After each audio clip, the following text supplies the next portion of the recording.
ए श्रद्धा, श्रद्धा सांग ना, कावळा शिवल्यावर काय होतं ग? मला कुठे बाहेर नाही जाता येणार आणि मला या कोपऱ्यात 3 दिवस बसून राहायला लागल. अरे मुलांना कधी कावळा शिवतं काय मेल्या? तो तर आम्हा बायकांना शिवतं. मग तुम्ही कोपऱ्यात कशाला बसता? घपरे, काय पण काय विचारतोयस? ए सांग ना. मग पहिलं माझ्या पाया पड. हे असतल नाही बोललास? सांग ना. हे बघ, आईने मला जे सांगितलंय ना ते मी तुला सांगते.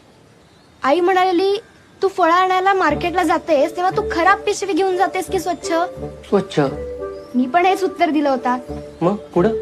मग आई म्हणाली, आमच्या बायकांच्या पोटामध्ये ना अशीच एक पिशवी असतं, त्यात तुझ्यासारखं आणि माझ्यासारखं गोड बाळ असतं. म्हणून ती पिशवी आम्हाला दर महिन्याला स्वच्छ ठेवायला लागते. म्हणून आम्ही बायका 3 दिवस कोपऱ्यात बसतो. कळला तुला?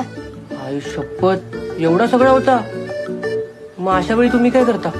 काय नाही, सारखं पाणी पित राहतो, आराम करतो, फळं खातो आणि जास्तच थकवा आला तर इलेक्ट्रॉल पितो. पण याच्यात हात न लावण्यासारखं काय? ए बाबा, एवढाच सांगितलं होता आईने. आता हे गप खा कावळ्या. चल.